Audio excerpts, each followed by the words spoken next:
California, the Lux Radio Theatre presents Barbara Stanwyck and Melvin Douglas in Dark Victory.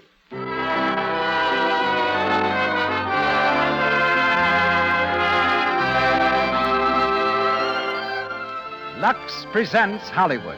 Our play for tonight, Dark Victory, an inspiring play of a surgeon and a girl. Fate tried to separate them. Love brought them together forever. We want you to know how sincerely we appreciate your enthusiasm for this program and our products. Your purchases of Lux Toilet Soap and Lux Flakes, which enable us to bring you these productions, tell us in the best way possible that you like the Lux Radio Theatre. Headline tonight are Barbara Stanwyck and Melvin Douglas in Dark Victory by George Brewer, Jr. and Bertram Bloch. Our guest is Miss Nina Roberts, hairstylist of Hollywood stars, and Louis Silvers conducts our orchestra. Our producer, Mr. Cecil B. DeMille, is unable to be with us tonight. As guest producer, we're happy to welcome back, through courtesy of B.P. Schulberg, one of the screen's outstanding celebrities.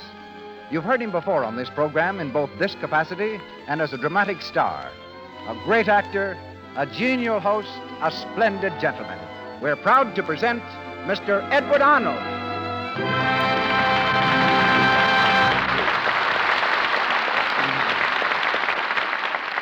Thank you, Melville Roig, and good evening, everyone. I considered it one of the greatest compliments I ever extended me when last January I was invited to the Lux Radio Theatre to take the place temporarily of Cecil B. DeMille. I feel still more flattered and grateful to have been given that honor again, though I sincerely regret the occasion of Mr. DeMille's absence. But illness overtakes even the best troopers now and then, and while I know my regret is one you all share, you'll be happy to learn that his illness is not serious and that DeMille will be back with us next week or the week after, producing the Lux Radio Theatre as heretofore. I'm particularly happy working with two such charming and important people as Barbara Stanwyck and Melvin Douglas.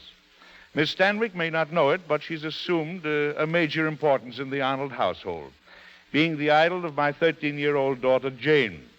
The love of my daughter's life happens to be horses, and ever since Miss Stanwyck acquired a ranch in the San Fernando Valley and began raising fine horses, Jane's invariable greeting when I come home is, "When are we going to get a ranch like Barbara Stanwyck's? Hello, Pop." When it comes to off-screen activities, I have a little more in common with Melvin Douglas. We're both pretty fond of good music, both have wives who are singers, and at present, Melvin and I are hard at work in a drive for the Symphony Society of Southern California. Miss Stanwyck comes to us from 20th Century Fox Studios, where her new picture is called Always Goodbye. Tonight we hear her as Judith Traherne. Mr. Douglas, who plays Dr. Frederick Steele, is a Columbia Studios and Metro-Goldwyn-Mayer star and is now at work with Louise Reiner in The Toy Wife. Our curtain goes up. The Lux Radio Theatre presents another outstanding Broadway play, Dark Victory, starring Barbara Stanwyck and Melvin Douglas.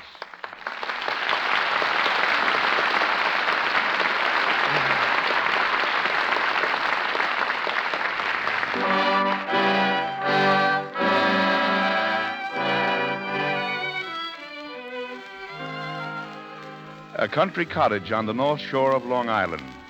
It's 2 o'clock in the morning. In the darkened living room, a telephone jangles wildly.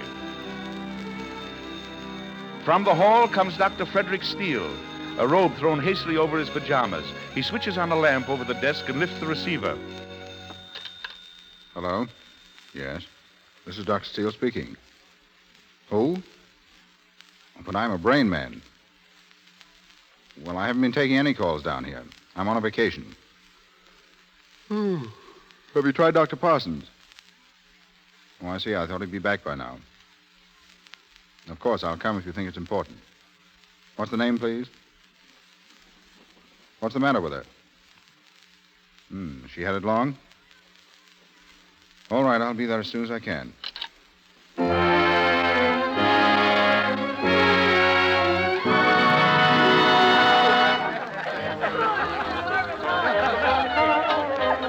Did you get the Dr. Ellis? No, Mr. Hearn, not Dr. Parsons. There's another one coming, Dr. Steele. Steele? Who is he? Judith, what kind of a hostess are you? Come and join the Oh, party. Leslie, please. Martha's sick. Oh, she'll be all right. Well, I'm worried about her. Leslie, see if you can keep them quiet in there, will you? And for heaven's sake, turn off that radio. I beg pardon, Mr. Hearn.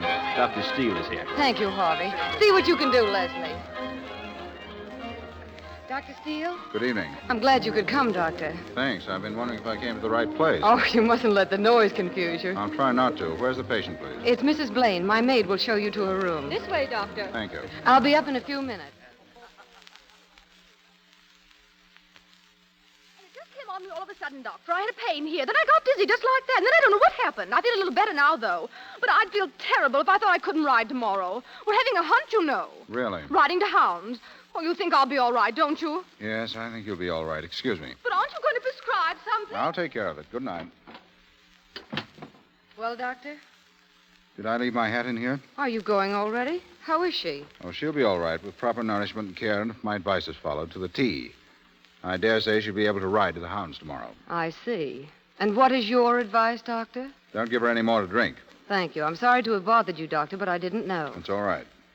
She's like a lot of women of your class, stomachache cases. Does your right eye always twitch like that? Only when I'm flirting with someone. Good night, Doctor. Good night. Lots of luck tomorrow. I hope you catch the fox.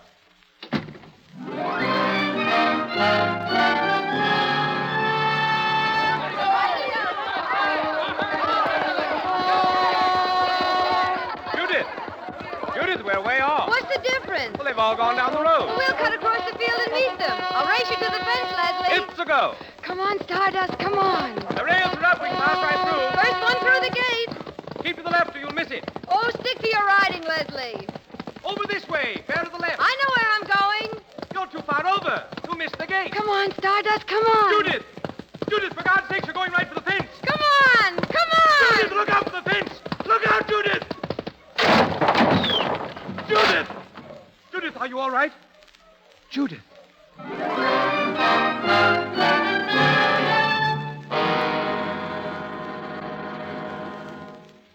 asked you a question, Judith. Won't you answer me, please? What is it, Doctor? Did you take the medicine I prescribed? Yes. Did it do you any good? Yes, I told you it did. Why do you keep after me all the time? Because I'm not satisfied with your condition. Well, I am. I'm all right, I tell you. I had a bad fall. It didn't kill me. I'll get over it. You had that fall almost 4 months ago.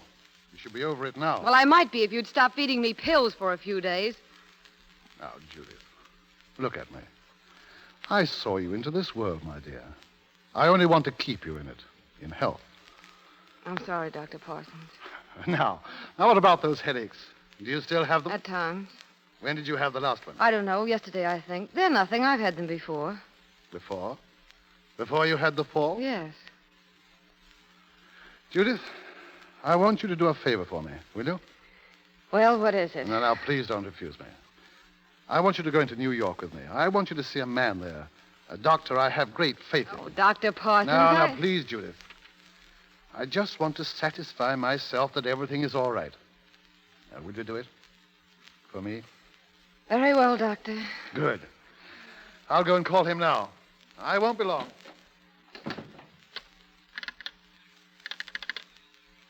Hello? Hello? I want to put a call through to New York, please. Yes.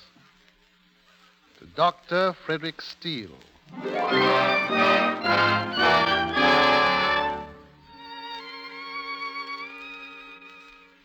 I tell you, Parsons, I can't do it. I told you on the phone I couldn't do it. Oh, but you've got to help me. It's important, Steele. This girl I is don't one... care who she is. I can't see her. I've quit New York practice. Closed my office yesterday. I'm leaving here in about 20 minutes. Why don't you get Findlay? Finley's in Europe. All right, then get Park. I don't want Park or any of the rest of them. I know better than I am. I want you. Can't be done. I'm leaving for Vermont. Very well. It's going to be a little embarrassing for you. Embarrassing? Why? Because she's out there in your waiting room. I brought her with me. I see. Now, Steele, you're always crying out about the sad lot of humanity. Well, there's humanity waiting for you in that room. You can't turn your back on it. All right, Parsons, you win. I'll see your patient. Oh, good. But I'm still leaving here in 20 minutes. Come in, Judith. Judith, this is Dr. Steele. Dr. Steele. How do you do, Doctor? Oh. Mr. Hearn, isn't it? Yes. Do you know each other? Slightly, yes. Well, that simplifies matters considerably. I'll wait outside, Doctor. Sit down, Mr. Hearn. Thank you. I had no idea you were this Dr. Steele. I had no idea you were that, Mr. Hearn. Does it make any difference? Not to me. Fine. I know something of your case, Mr. Hearn. I understand you had a fall. Yes. I also understand you don't like to talk about your health. I don't? Why? It bores me, that's all. Most people love it. Is that light from the window too strong for you? No. But your right eye seems to... It's, just the same little failing, Doctor. Oh. How old are you, Mr. Hearn? I'm 27 years old, an only child, an orphan since I was 20. I weigh 115 pounds. I've had mumps, measles, and whooping cough, all at the proper ages. Shall I go on? Please. I'm interested in horses. I take plenty of exercise. I smoke to excess, but seldom drink. I'm said to have a sense of humor. Your headaches must interfere with that. I see you have my case history. They're pretty bad, aren't they? Those headaches. I can stand them. Mostly on the right side. Yes. How'd you happen to fall from your horse? We were riding for the gate. I misjudged the distance and missed it. My horse didn't clear the fence. How far to the right of the gate were you? They tell me it was about 15... How did you know it was to the right? I guessed it. Clever of you, Doctor. About 15 feet. I suppose you think I got what I deserved. How do you mean? Oh, that night you came to the house, you had a great contempt for the pastimes of the idle rich. Oh, I was a bit cranky that evening. You must make allowances for the hour. But you have a contempt for them? They don't appeal to me, that's all. Well, it's the only thing I know. What does appeal to you? Just your practice, I suppose. No, that least of all. You seem to be doing pretty well. Too well. It comes a little too easily, this feeding sugar pills to a Park Avenue clientele. Oh, I know. Stomachache cases. Yes, you can call it that. It sounds awful. It is. Then why do you do it? Because, like you, Mr. Hearn, I'm caught in the swim. Oh, Doctor, what a relief to find out you're no better than I am. But I'm leaving my practice. Clearing out. Retiring? No, just the contrary. I'm going back into medicine. That's a little deep. Well, I'm going to a remote village in northern Vermont to be a country doctor. Oh, yes, I remember now. But why? And why Vermont? I was born there, Oh, it's just sentiment then. if you like. All the same, I think I envy you. It must be swell to believe in what you're doing. Don't you? No, not the way you do. Oh, I'm not complaining, take it all in all. They dealt me a very good hand. I'm young. I have no particular responsibilities. I won't cultivate them either. I'm freer without them. I'll probably marry someday. No hurry about that. And when I do, I'll build a house on a ridge I know with a glorious view. I'll have my horses, and with luck, I'll have, about 40 years of it. I think that's a pretty good setup. Do you? That light is in your eyes, isn't it? I wish you wouldn't keep harping on that. There's nothing the matter with my eyes. But you're squinting. I'm not squinting. I'll pull down the shade. That's better. Suit yourself at your office. What did you do yesterday, Mr. Hearn? What? Yesterday, what did you do? Why, I went to the theater in the afternoon. I played bridge in the evening. But yesterday was Tuesday. There were no matinees. You're sure it wasn't the other way around? Oh, yes, I guess it was. What was the play? I can't remember the title. It wasn't very good. Too bad. How'd you come out at bridge? Let me think. Quickly. Well, I can't remember. You lost, didn't you? Yes, I lost. How much? How can I remember? I play bridge every day. You've been losing a lot lately, haven't you? Yes. Playing badly? I suppose so. Forgetting what cards are out and what's been bid. Why do you ask me all these silly questions? I told Dr. Parsons I'd try to make a diagnosis. Then all this talk... You've been examining me, haven't you? Watching everything I say, every move I make. Yes. Do you mind? Well, I guess it's all right. Thank you. Well, what have you discovered? I don't know. I'd like you to put yourself in my hands for a few hours to make a complete test. Would you do that? Will you? Oh, I'm going to surprise myself. I'll do it.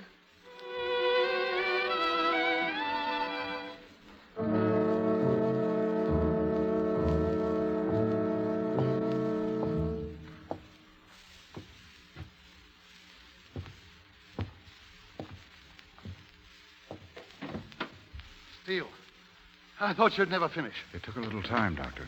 You've missed your train, of course. Train? Oh, yes. Well, how is she? Did you find anything? She has everything to live for, hasn't she? Money, position, everything.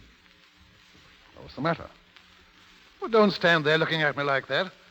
What is it? Glioma. Brain tumor. Good God. Where? Temporal and parietal lobes. She has a right visual defect. Is it, can we operate? Yes.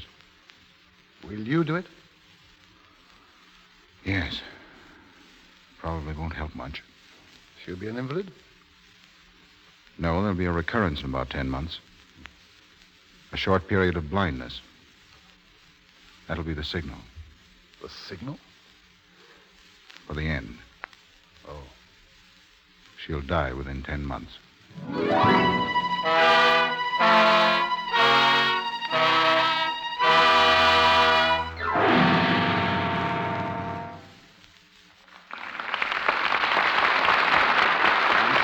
Act One of Dark Victory, starring Barbara Stanwyck and Melvin Douglas. In a few moments, our stars will return in Act Two. During our brief intermission, we are going to give you an opportunity to determine your movie IQ. That is, to find out how well you really know your movie stars.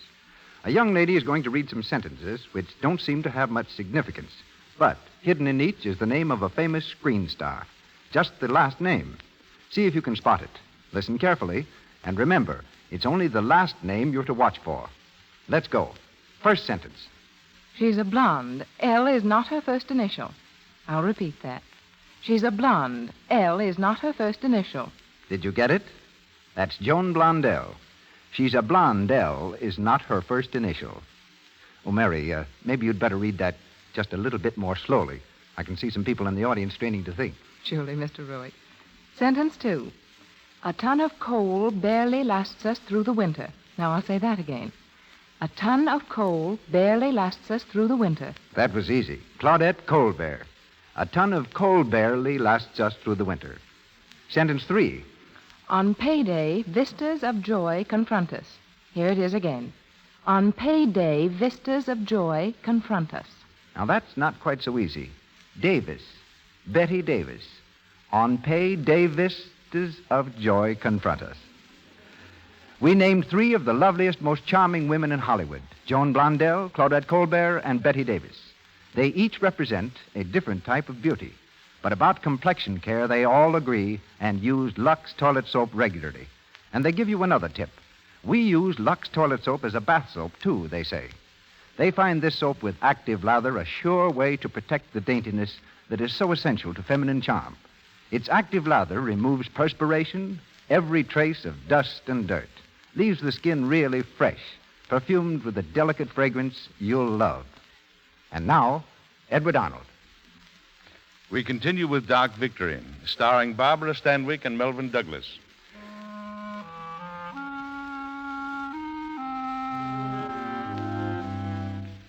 With a strange willingness which she herself did not understand, Judith placed herself in Steele's hands and underwent the difficult operation. But she still doesn't know that her cure is only temporary, that certain death is waiting for her before a year is gone. In her hospital room, she's propped up in a wheelchair by the window, gazing up at Steele, who stands in front of her.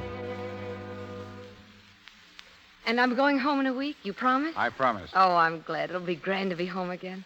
There's so much I want to do. You'll have to go easy, Frost. Oh, I will. What about riding? Well, not for a while. But soon. I hope so. You'll come to see me, won't you? Of course you will. You're going to come often. I'm surprised you want me. Oh, I've forgiven you, Doctor. Everything you said. I'm feeling very noble just now. Are you? Mm-hmm. I guess everyone feels that way after flirting with death. Was I brave, Doctor? You were very brave. You'll always be, I think. Thank you. I like to believe I was, anyhow. I'd like you to feel I was worth the trouble. Trouble? Dr. Parsons told me you were planning to leave the morning I came to you. Oh, that was nothing. Well, I just want you to know that I appreciate it, that I'm grateful to you. You know, it's funny, I never had faith in anyone before. Not real faith like I have in you.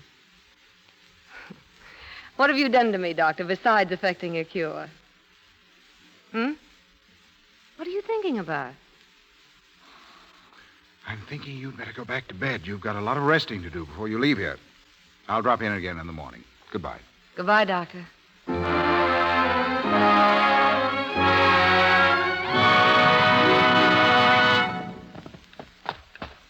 Give him a good rub down, Michael. Yes, miss. How are you, Martha? I'm stunned. Is this really you? Yes. Well, Alice told me you were out riding. I thought she'd been drinking. Did you just get here? 10 minutes ago. Oh, you must be the first. Come inside. I've got a lot to tell you. Who else is coming? Oh, it's a big weekend. Harker, Les Clark, the Todds, Mabel, Jerry Levitt for you, and Dr. To Parsons. lend a medical flavor. Go ahead, Martha. Anyone else? Well, I mentioned Fred Steele, didn't I? You very pointedly did not. Well, he's coming, of course. I've rather bitter memories of Dr. Steele. He's very rude. Oh, he's not really. He's marvelous when you get to know him. You seem to know him quite well. I'm trying to. You've been pretty hard hit, haven't you? I'm in love with him. And he? That's always the first question one asks. I don't know. He's so hard to see into. Oh, he's conscious of me. I affect him pleasantly, and he may be in love with me. But if he is, he doesn't show it. Why couldn't the Spaniards or the French have landed on Plymouth Rock instead of the Puritans? Well, he enjoys being with me, I know that. And he's opened my eyes to a new world. He's the first thoroughly fine person I've ever come close to. What's the matter? English is your common tongue. What else have you in common? Oh, don't joke about this, Martha. I'm not joking. If I married him, I could teach him. Well, my pet, get him if you can, and my blessings. Only, remember the man who went hunting with a butterfly net and routed out a panther. A panther. Yes, that would be just the thing for my farm. Farm? You have no farm. Oh, but I might have one of these days in Vermont, darling.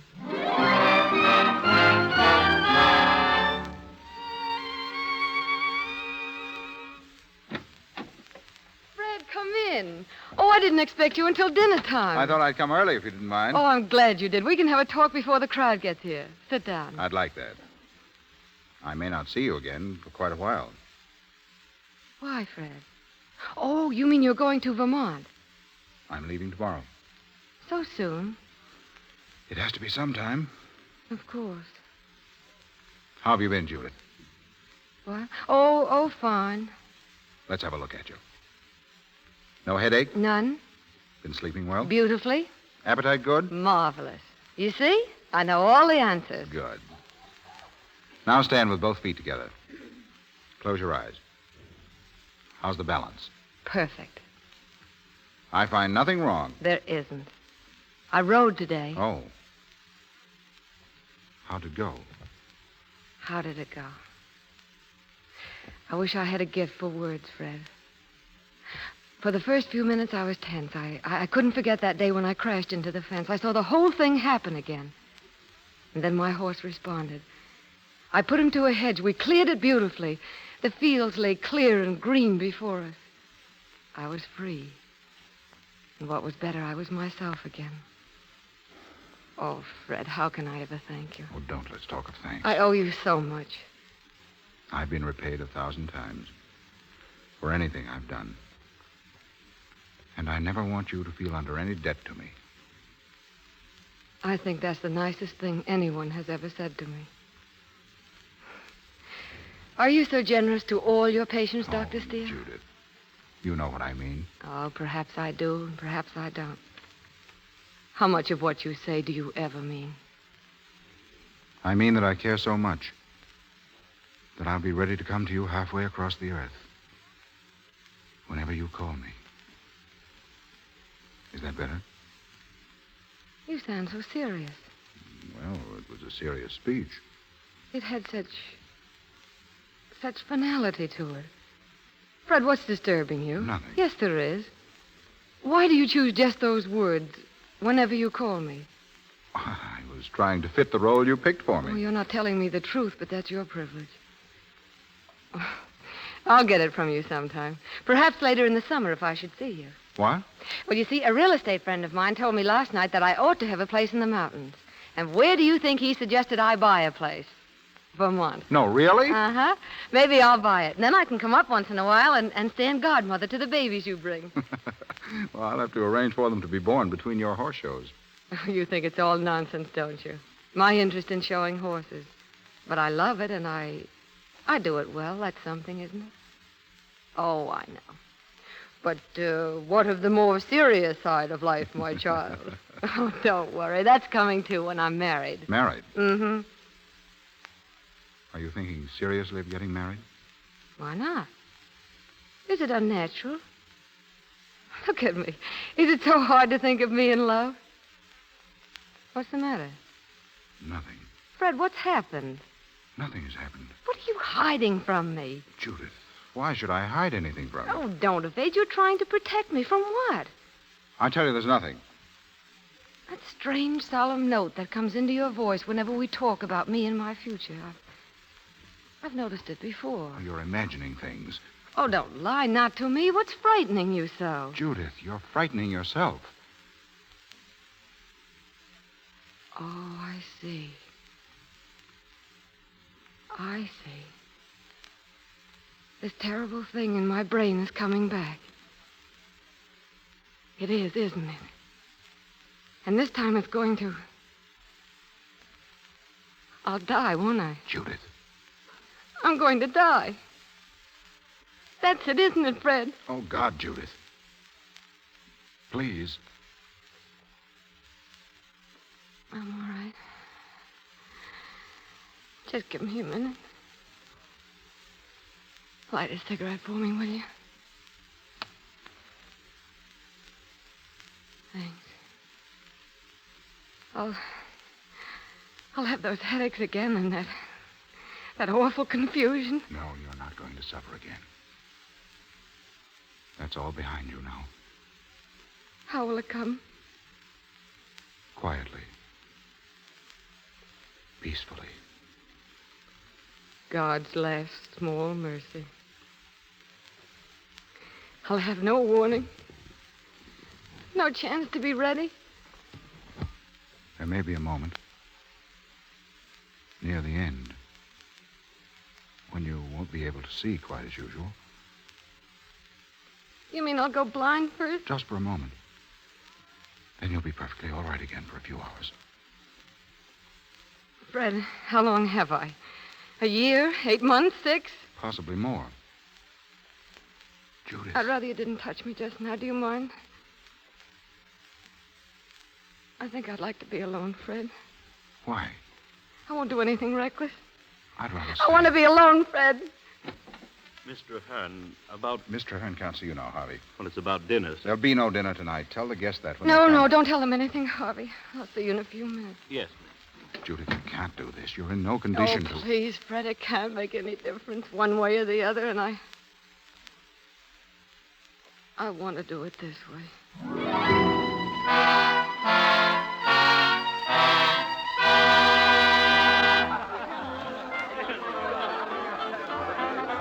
Pretty gay, aren't they? What are you doing out here, Steele? You ought to be inside with the young people. I'm doing the same thing you're doing, Parsons. Watching her. Yes. Strange, isn't it? That girl in there, so full of life, so entitled to live, and a contemptible, meaningless organism puts a period to it.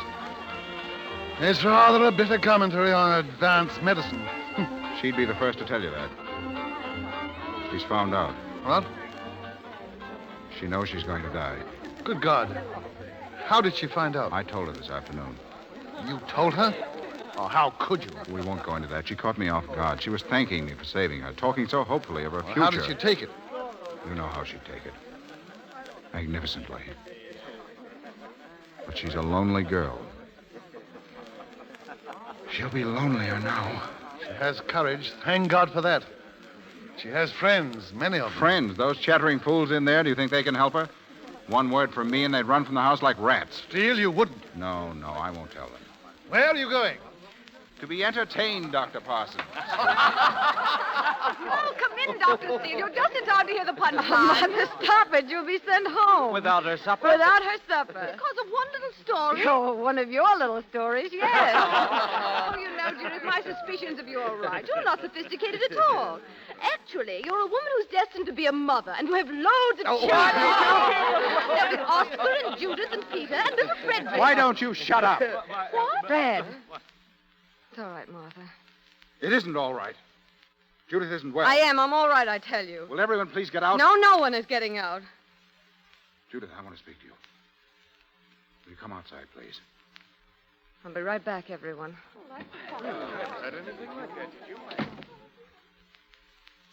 That was rotten of you, Fred. It was the only intelligent thing I've done today. I'm not going to stand by while you put yourself through an ordeal like that. What do you want me to do? Sit upstairs by myself and think how in 6 This months... isn't the time to face people who expect you to be gay and happy. I would have carried it off tonight if you hadn't interfered. And then what? Then? Nothing. You're wrong, Judith. There is something. Something more important than you think. You can find peace. Oh, he takes away my life and offers me peace. You left me too much for peace. 6 long months. Oh, God, how long they seem. Now, give yourself a chance, Judith. Don't try to adjust yourself to this thing. All in a minute, you can't do it. You're only going to make it harder for yourself if you try. Judith, trust me. I'm your friend. Too much, my friend. Oh, much, much too much. Oh, I'm talking in riddles. I dislike people who evade. But suppose I don't like myself. What of it? It'll be that much easier 6 months from now. Must be horrible to die loving oneself. I'm shocking you. No. Disappointing you, then. No. Well, why do you stand there and say nothing? Your eyes searching me, your mind, that beautiful scientific mind judging me. Well, what do you think of this exhibition? What do you think now of your calm, brave Judith who went into the operating room without a tremor? What I've always thought of you. I only want you to have the same faith in yourself that I have in you. Oh, you've never had faith in me. You thought there were too many bad spots. You dislike my world. You despise it. Well, thank heaven for that world now. At least my friends will help me cram my days and nights to overflowing. You mustn't tell them, Judith. Don't ever do that. No, I don't want sympathy. I want action. I want to move, to live. The night shall be filled with music. I'll put on a good show, believe me, and I'll be satisfied with that for my epitaph. No, you won't be. You're too vital a person to be satisfied with that. There's the truth, and you've got to face it. The truth is I'm going to die in 6 months. There is no other truth. We all must die. The tragic difference is that you know when. And we don't. But the important thing is the same for all of us. To live our lives completely. The doctor talks. Because I know that you want so much more than your friends can possibly give you. Because I want you to find some measure of fulfillment. Fulfillment. Haven't I been dreaming of fulfillment? Hoping and praying? Fulfillment. Oh, you fool, you poor fool. Can't you see? Don't you know? I'm in love with you. Judith. Oh, I shouldn't have done that. It was unfair of me. Judith. I never dreamt. Oh, it doesn't matter, Fred. It would have been much worse if you'd loved me, too. I know you don't think there's a place in your heart for love, and now I can never teach you. Never. Never, never. That's a terrible word, isn't it? Judith, I'm taking you away with me. Yes? Why? Because you need my help. Still my friend. Oh, go away and leave me alone. I can't rise to your height. I only wanted you to hold my hand. You can't even do that. You're no good to me. You're no good to me at all. Sit down, Judith. No, I'm not in your office now. You can't do that to me. Oh, don't you see? You'll only stop me living the few hours left to me. My friends can lift me out of this, but you mean defeat, futility, and death. Always and always that, and I won't have it. I won't let you spoil what's left. Judy.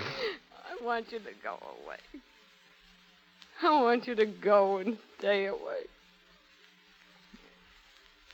I don't want to see you again. Ever.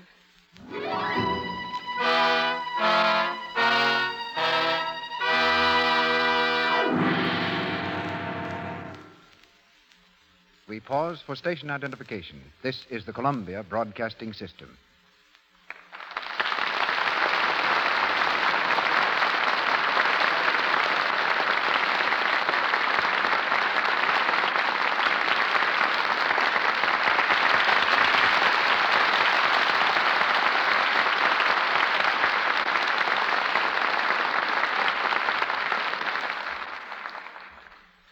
With the second act of Dark Victory completed, and with the third act to come in a few moments, we go from the serious mood of our play into a lighter vein. We devote this brief intermission to a meeting with another backstage Hollywood personality who helps make motion pictures what they are. She is Nina Roberts, chief hairstylist of the United Artists Studios. Miss Roberts has been parting the hair of glamorous stars for 12 years, starting with Mary Pickford and Norma Talmadge. At the moment, she's working on the Walter Wanger production, Algiers. And the efforts of her 20 assistants are seen in such recent films as The Adventures of Marco Polo, Stella Dallas, Stand-In, and The Goldwyn Follies. In the latter film, Miss Roberts achieved the distinction of giving Master Charles McCarthy his first shampoo, Finger Waving Marcel. And I've been picking splinters out of my fingers ever since, Mr. Arnold. Didn't Charlie feel like a sissy getting his hair done? Indeed not. He was a little scared that his scalp might warp, but apart from that, he didn't open his mouth. Well, probably because Edgar Bergen wasn't around. But why, Miss Roberts, was it necessary to operate on Master McCarthy's curls for the movies? Because the picture was done in Technicolor, Mr. Arnold, which demands much more attention to detail than black and white films. And here's a fact that might be particularly appropriate. Each star in a Technicolor picture uses special Technicolor makeup.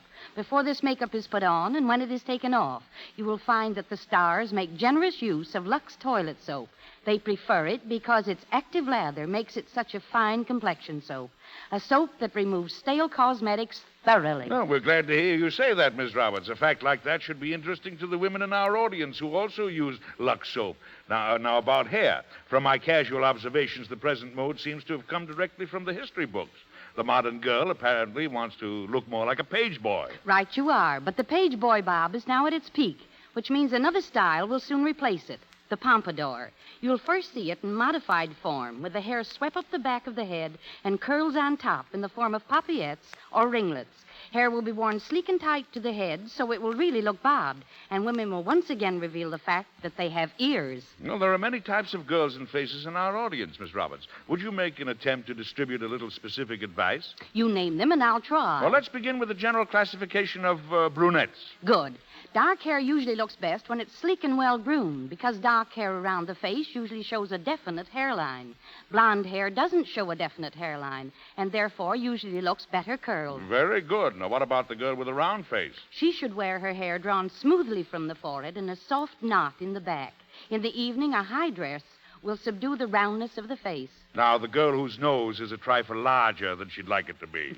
She should avoid both the high hairdress and a lot of waves on the top. She should keep a flat hairline in the head and fullness at the sides in the form of curls or waves. And for those who wear glasses? My suggestion is never wear the hair pulled away from the face. A softly waved hairdress with some fluffiness around the temples is most becoming. And speaking of fluffy hair, Mr. Arnold, did you know that Lux toilet soap makes the head grand as shampoo? And we use it at the studio all the time. But getting back to girls with glasses, they should choose hats with widely flaring brims, never off-the-face hats or turbans. You'll find all these types on the screen. So watch the pictures not only to see specific examples, but also to learn what's new in style. Thank you. Thank you, Miss Roberts.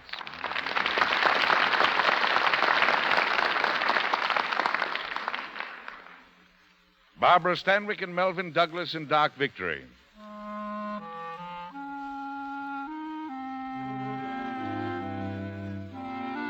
It's late October. 4 months have passed, and Judith is living desperately, cramming a lifetime into a few short weeks. but she finds no satisfaction in her mad existence, no relief from the gnawing thought that her days are numbered. She's in a car now, on her way home from a late party.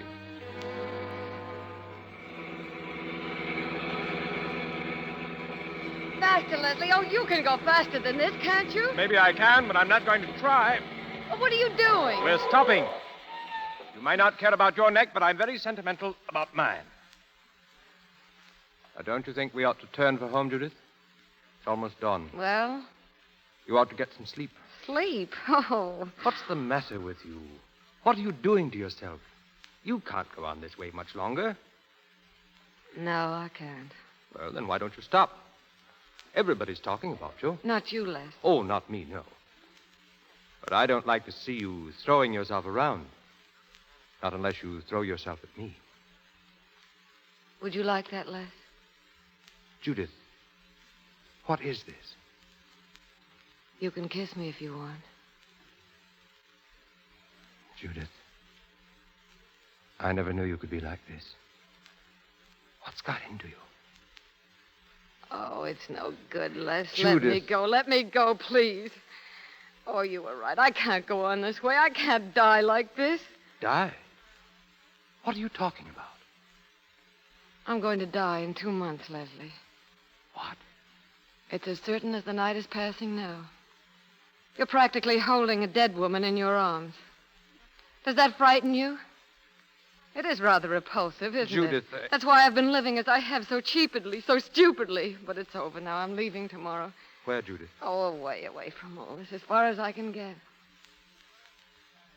The stars are so bright, aren't they? It's been a grand autumn, with all the colors. The old year puts on a fine show near the end. That's what I have to do. I have to learn how to die. I'll go home now, Leslie.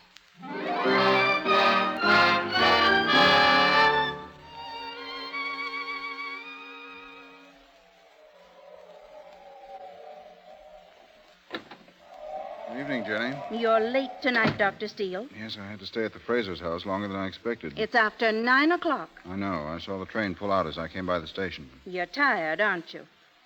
I hadn't thought about it. Maybe I am. Well, I don't like your looking so tired. Oh, don't worry about me, Jenny, and don't fuss. Remember, I'm not in the second grade any longer. Oh, I'm sorry, sir. Oh, so am I, Jenny. Don't pay any attention to me. I'm all right. Oh, I thought coming back here it'd make everything different. It hasn't. You're not contented here, are you? No, nothing's ever complete, Jenny. There's no such thing as perfection. I've learned that. You didn't used to think so. But I've learned.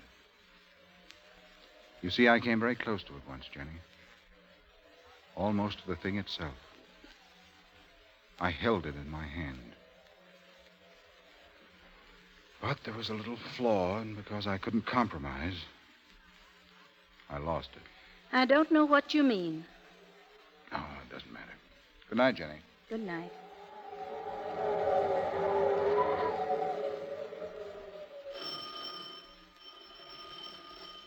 Who is it?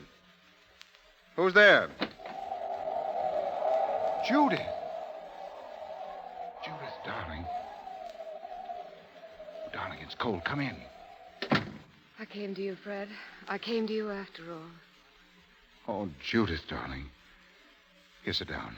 Are you all right? Yes. Give me your coat. How'd you get here? I walked. You walked from the station? There wasn't any taxi. Fred, I've got to speak to you. No, not tonight. Let it wait until tomorrow. No, I've got to tell you now. I've come a long way. You'd better hear me. All right, go on. I've done what I said I would, Fred. Yes. Everything. It was no good. It didn't work, Fred. I was afraid it wouldn't. I should have brought you with me. I failed you, Judith. No, I failed myself. But last night I reached the end, so I've come. I won't demand much. Your strength can help me face myself. Oh, darling, I'll give you so much more than that. I don't want more. I wouldn't know what to do with it. Now. I love you, Judith. I want you to marry me. Fred. I want you to marry me, Judith. You do. You really do. Oh, that's very precious. I'm lonely, too. I need your companionship and your love to make me whole again. Oh, darling, be careful. We mustn't make it harder for ourselves. No, you're still afraid that I'm just your friend. No, I'm not. You do love me, and I'm grateful. But it's too late. A shadow's fallen on my earth. It mustn't fall on yours. But, darling, it's been falling since time began. Even as we speak, the earth is shouldering eastward. Come here, darling. Between now and now, there's been birth and the passing of life, sunset and dawn, weariness and answering sleep. And your shadow is mine. And your victory over it, that's mine, too. I must never interfere with your being a doctor. Your kind of a doctor. You must promise me that. It must be part of our bargain together. Oh, I want to help you.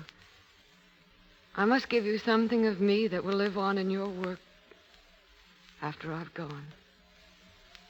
When I've done that, I shall have done everything. I understand. I promise, darling.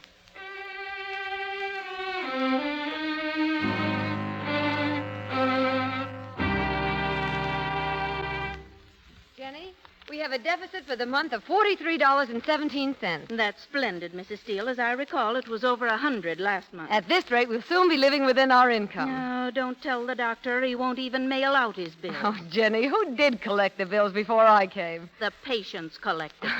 And still doing it, some of them. Here's John Hunter with a bill of $8 rendered 4 months ago. My dear, if John Hunter ever paid a bill, the entire country would rock on its foundation. I know, and he's such a kind man. He looks just like a horse. I'll take it. Hello? Yes? Montreal? Well, Dr. Steele isn't here. Is it person to person? I see. Well, he ought to be home soon. All right. An emergency call. I don't like that. Oh, Jenny, they wouldn't call him to Montreal, would they? It's possible. You mustn't fret every time he goes out of the house. I know. I grudge every minute he's away, every second. Well, then you shouldn't have married a doctor. Oh, please don't say that. Oh, I didn't mean it, ma'am. Jenny, what was he like when he was a little boy? Who? Dr. Steele. Was he a nice little boy? He was not. He was nasty. All little boys are nasty. Oh, he wasn't. Oh, very well, then, just as you wish. Oh, dear, I wish it wouldn't cloud up like this. What? I don't like it getting overcast so suddenly. It means a storm. Storm? But the sun's out. Why, it's bright out today. Oh, it was, you mean. It's getting dimmer every second. It's getting so dark,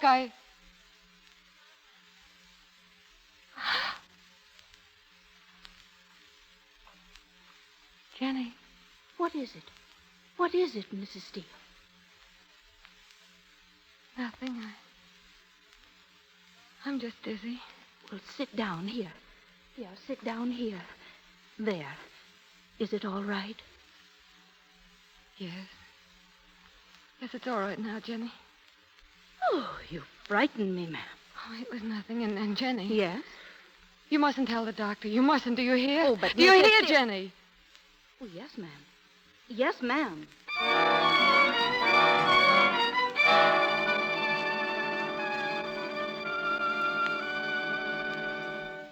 Hello, Montreal? Hello, I'm waiting for a call from Montreal. All right. Hello, Platt? Steele speaking. Do you want me? Oh. Yes. Is the skull fractured? Fred. Shh, Montreal. Well, what are the chances? Well, no one very sick at the moment, but anything might happen. No, not from what you say. No chance unless you operate. Yes, it is. Very delicate. Yes, I've had good results, but I... Oh, you must, Fred. You've got to go. Wait a minute. But, darling, it means at least 3 days. But you must. You can save a life up there, Fred. Tell him you'll go. Hello. How about the trains? Yes, I can make that one. All right. Goodbye. There's a train at 6 in the morning. But I don't like this, Judith. It's all right, Fred. Believe me.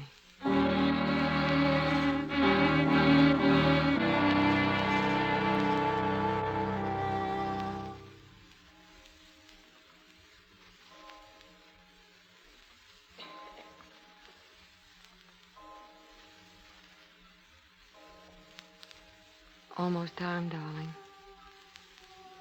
I know. Decent of you to sit up with me. I'll have to leave in a few minutes. Yes. I don't see why Platt can't get someone else up there. There are plenty of doctors in Montreal. But none like you, darling. I was going over your books last night. Yeah. What'd you find? Oh, certain debts owing my husband that cannot be paid. Not one that you haven't repaid 1,000 times. Have I really been a good wife? You've been a wonderful wife. Oh, I've loved it so every minute. How can I make you understand? Fred, look out there. Out of the window. Somehow it's been like that. Shining and quiet. It's deep winter. Deep winter. And behold, snow was upon the earth in silence. And all things had been fulfilled that were to be. And there was no emptiness under heaven. Judith, dear. If anything should happen... Oh, my God, Judith. Shh, darling. I walked to the mill dam yesterday. I haven't been there lately. Oh, we must go soon. Yes. There's snow on the evergreens. Is there? Fred, I found out at last. What? What it means to live up here. Why you wanted to come back. You must never leave here, Fred. You must go on living here. Always. You'd better go now, darling. I'm not going, Judith. I'll call Platt and tell him. Oh, darling, come here. No, I thought I could, but I can't. Fred, remember our bargain. No, words, that's all. I didn't know what they meant. I didn't know what I was to lose. It's my life now. Mine, this little time in all my life, and then to have it taken away from me. My wife, whom I love.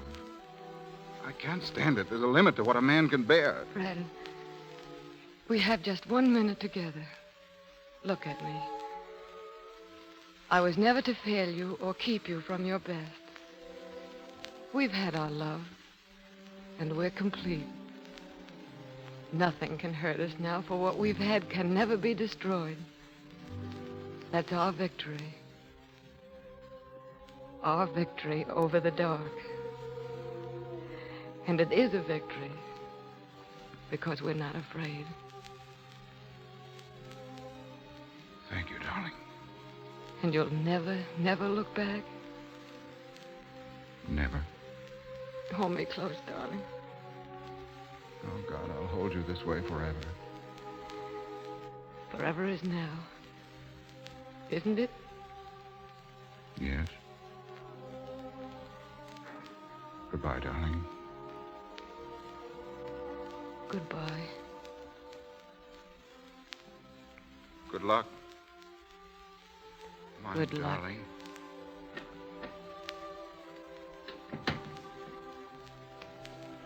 Mrs. Steele, is the doctor gone?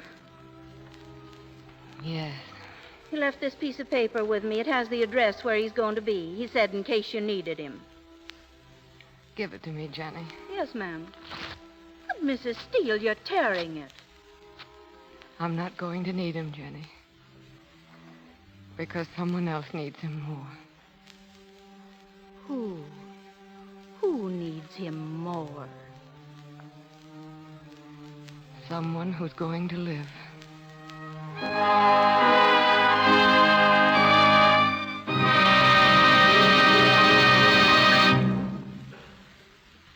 Slowly the curtain falls and our play, Dark Victory, is ended. And now let me observe one of the happiest customs of the Lux Radio Theatre by bringing back for a curtain call Barbara Stanwyck and Melvin Douglas as themselves.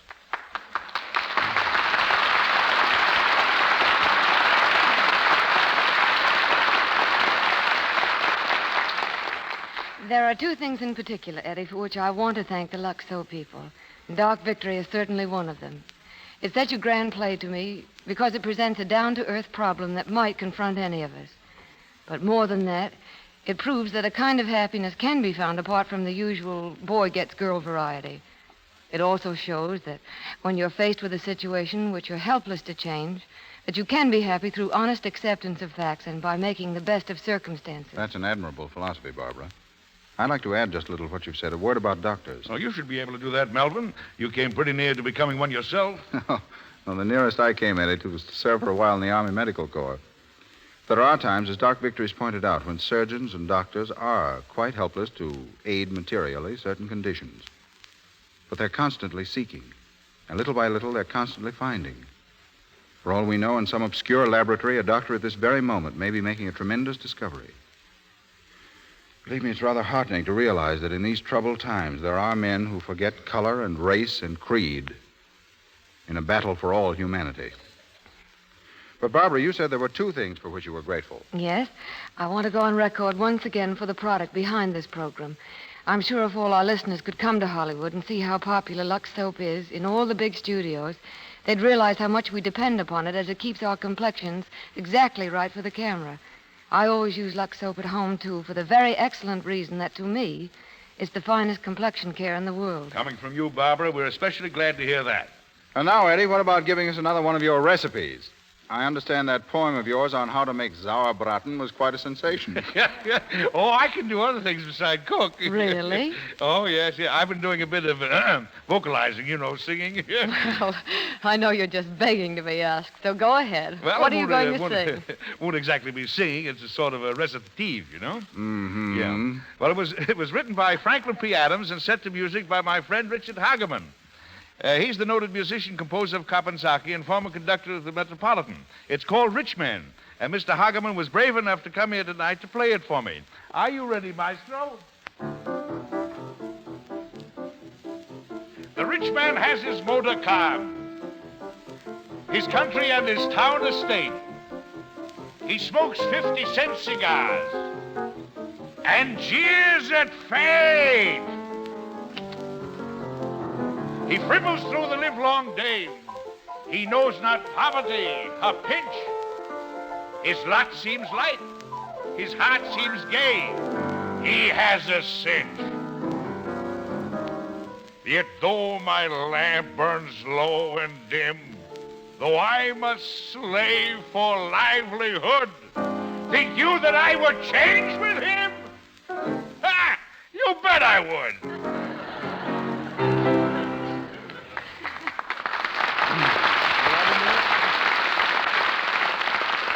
Actor, poet, musician, Eddie, you're wonderful. Good night. Actor, poet, Oh, well, what's the use? Good night, Eddie. The play you will hear next Monday night is The Drummer of a Hunted Girl, our radio adaptation of that highly successful film, Mary Burns' Fugitive. Filled with excitement and romance, it's the story of a small-town girl who thinks she's in love with a man who later turns out to be a ruthless gangster. How real love and sanctuary finally come to Mary Burns provides an hour of great radio entertainment, especially when our stars will be three such superb and popular performers as Miriam Hopkins, Henry Fonda, Mary Astor, and Lloyd Nolan.